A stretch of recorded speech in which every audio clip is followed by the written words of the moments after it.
Ho, ho, ho, and Merry Christmas. Holiday season is here. There are glittering Christmas trees, blinking lights, red-nosed reindeers, frosty snowmen, and plastic snowflakes everywhere. And the smell of mulled cider has engulfed the first coast. Or something like that. Be careful out there, especially when you head out to the grocery store or the mall and enter the dreaded parking lot. This is the place where Christmas spirit is nowhere to be found. Nobody's going to yell happy holidays or smile when you finally find that parking place. Luckily for me, I think I have all my shopping under control except for the food. I will have to go to my grocery store before Christmas. Hi ladies in my grocery store. I know you can't wait to see me. But we have a packed show this evening, so let's get right to it. First, I'm meeting with Ron. He's going to show me how to make a special holiday cocktail. Today I got Ron Block here, and we're going to do a little cocktail for the holidays. What is it called? We are. I'm calling it a holiday vodka tonic. I've been playing around with some things, and it really is a not light, refreshing drink. It's going to go with anything and right through the new year. And it's the time of year for little drinky poo, isn't it? Well, when isn't it? Exactly. It's always time. So let's get this thing started. Okay, let's go. We're starting out with some orange peel, putting it in there, and I'm adding some fresh cranberries. Okay. And we're going to add some sugar to that. A little sugar. And then if you have a professional muddler, you can use it, or you can use whatever you have in the kitchen. We had an ice cream scoop around, so that's what we're using. It's a muddler. It's a muddler. Gosh. Okay, just kind of crush that all up so it's all together. Starts melting the flavors. The orange peel is going to release some orange oil, right? Yeah. And it'll mix really well with the cranberries. It's a great flavor. Get that nice and muddled up. Add yourself some ice to the... So you think all dainty using a spoon? I usually grab it with my hands. Well, it's melty. It's melting. The camera lights are melting it. Well, that happens when you get a few thousand watts of lights from pointing at you. It does. I'm all right, melting so too. basically put it in the shaker right after you put in a couple of shots of your favorite vodka. And all vodka is my favorite. Too many years in Sweden, man. It's like, vodka, okay, yeah. Vodka, sure. You got to keep that in the freezer. Yes, and don't forget to add a little bit of fresh squeezed orange juice to the mix. Nice. Helps mix with the oil and the cranberry. Shake it up, and a great way to tell it's done is when the outside is all nice and covered with ice and you can hardly hold on to it. Frosty, there you go. Hardly hold on to it. Okay, then you just really take that off, put it all back in a glass. Add some tonic water. Just a splash. I have the pre-made one over here, so I'm gonna And you got one there, and you are set. Happy holidays. Cheers. It's good.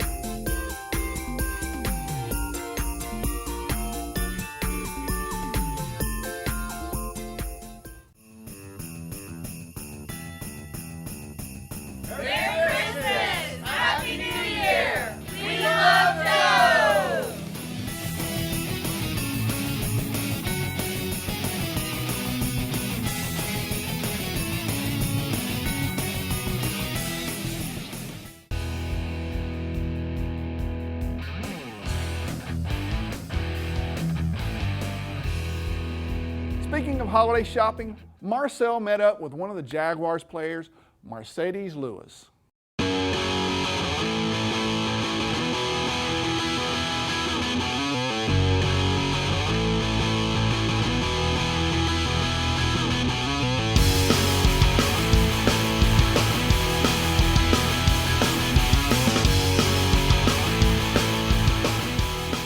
I've always been impressed with how much of an impact the Jags have in the community, always showing the fans how much they appreciate them. And boy, do the kids love it too. As a matter of fact, Marcedes Lewis and a few other players took some kids to Target recently to do some Christmas shopping for their families. I have three other siblings, and they all like different things, but you know, when they get their gifts, they're always excited about it, and it's good to see them going over the list and trying to figure out, you know, what they can tally up to get with the, you know, the money that they have, and they're doing a good job so far. And they're like well behaved. You know, you can appreciate that. You can tell they come from good homes, and they've been real easy to just walk through and get along with. And so I'm learning a lot just walking around and seeing the stuff that they like. Let me tell you, we walked around that store for a long time, and those kids had nothing but smiles on their faces, just having fun and being so appreciative. And that's what it's all about, right? Having fun and giving back to the community at the same time. So, what kind of gifts did we get? I'm trying to help him pick out some socks right now. I don't know if he's gonna get this bacon or that bacon, but we're trying to figure it out right now.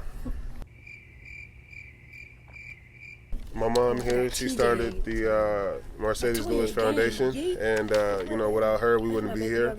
You know, your foundation is not anything unless you got people, you know, there to support it. And my mom has definitely been there to help me, and she came all the way from California just for 2 days to come out here and help take the kids shopping. So I really appreciate that. Right, there was not a lot of people giving back when he was younger. Just to be a part of something like this is amazing to me. He says it wouldn't be anything without me, you know, but I say it wouldn't be anything without him because he's the, you know, platform that this is all built from. So we're excited. I'm excited to be a part of it, and I had to come and be a part of this.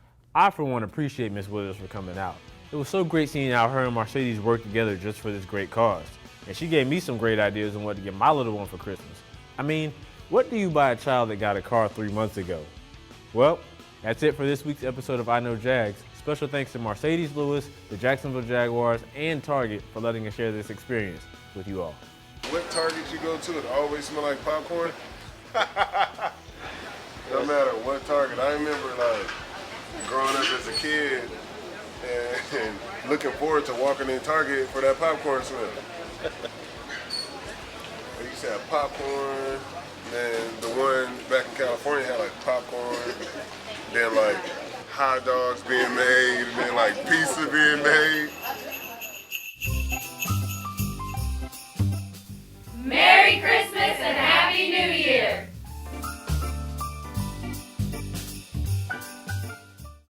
Merry Christmas!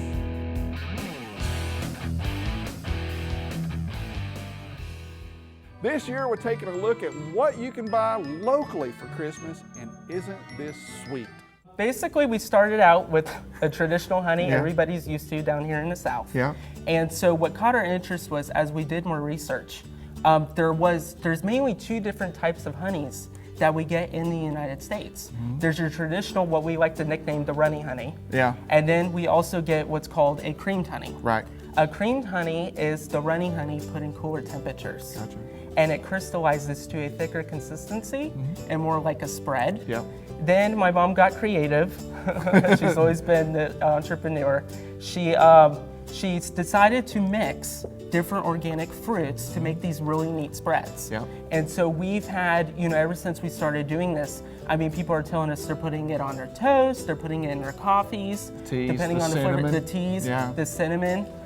People are making desserts out of them. Sure. I mean, it's really neat. What we basically took. Just take the top off and eat. Oh yeah, people eat by the spoonful. Definitely. We're changing something that's old and we're trying to bring it new. Yeah. You know, bring Well, new it's life funny to because something. I actually lived over in Europe for a while, and they don't have this kind of honey. Like Yes. I don't see that anywhere there. We do a lot of shows like farmers markets out in St. Augustine, and there's a lot of tourism. We Oh, get yeah, a so bunch of people from you see the Canada, foreigners, yeah. yeah, in Europe, and they actually think that this is fake. Oh, So right. they are not used to that. Because Why is it that funny color? Yeah, exactly. So they're like, what do you do to it? Yeah. It's all natural, delicious, and local. You find them at the Beaches Farmers Market on Saturdays.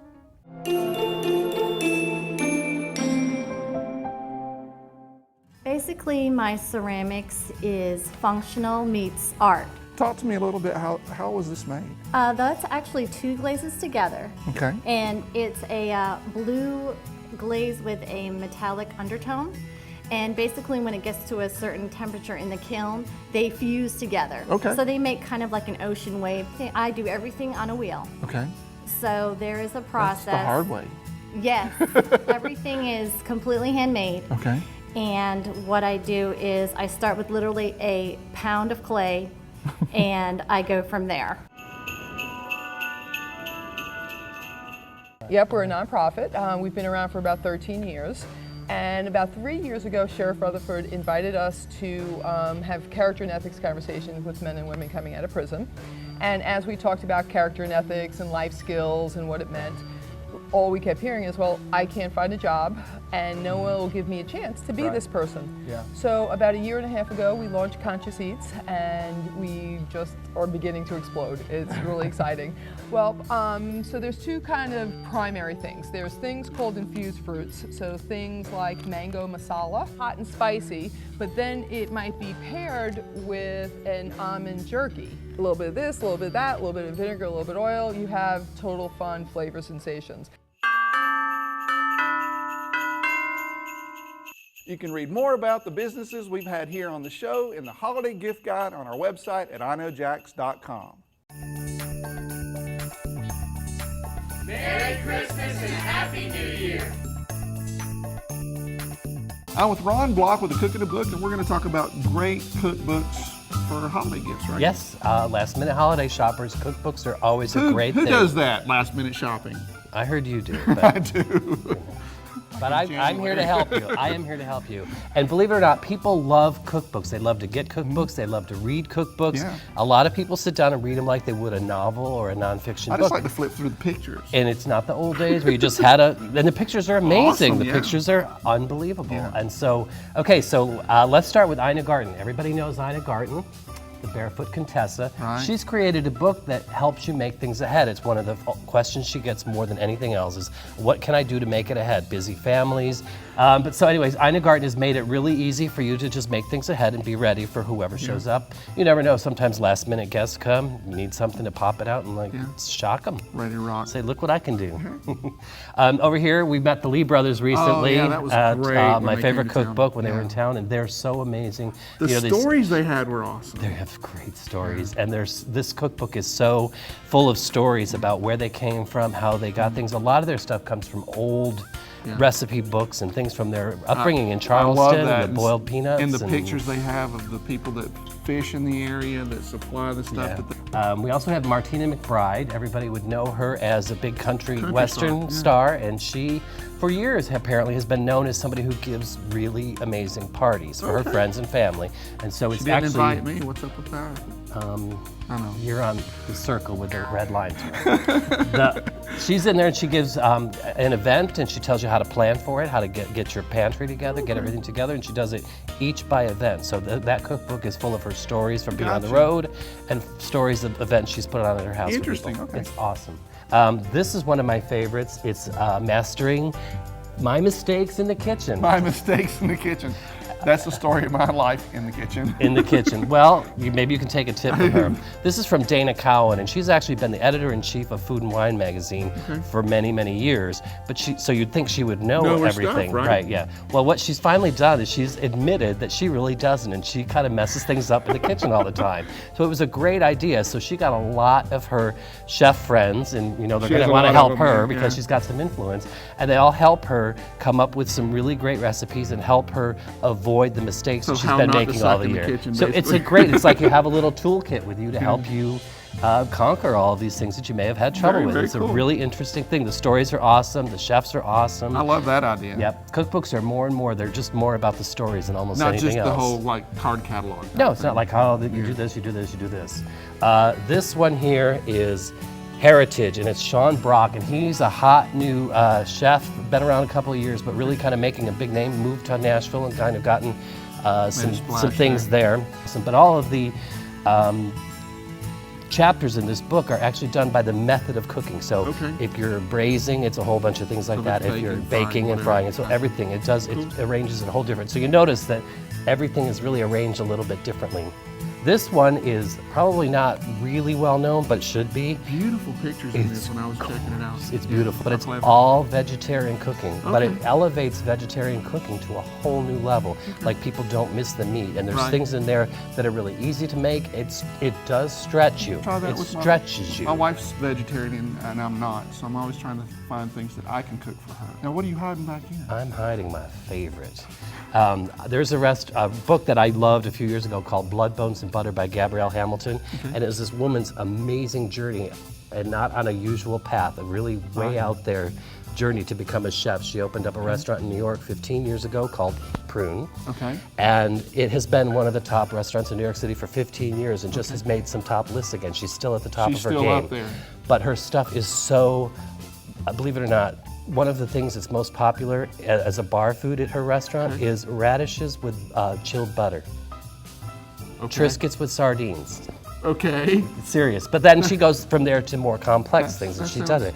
And this cookbook is put together amazing. Anybody who's ever worked in a restaurant, there's always a loose leaf binder that's the chef's Bible, they'll say, and they'll write things down and they'll make notes. So this whole book is full of, as though it's hers. So you know that you almost feel like you're working for her. It's the top. So anybody who's looking to buy me a gift, This is the one. You can read all about Ron's cookbooks on our website at iknowjax.com. Another 3 years of I Know Jax. Cheers!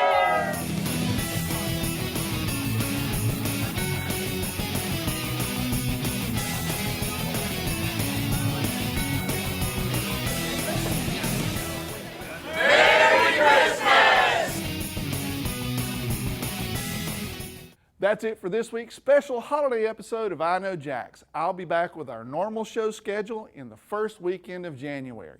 Have a very Merry Christmas and a Happy New Year.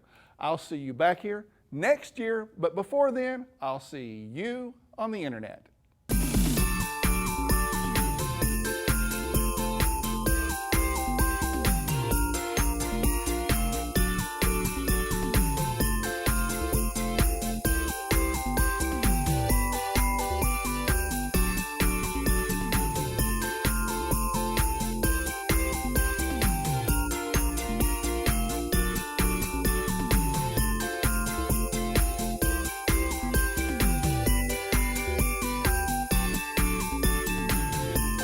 Merry Christmas! Happy holidays!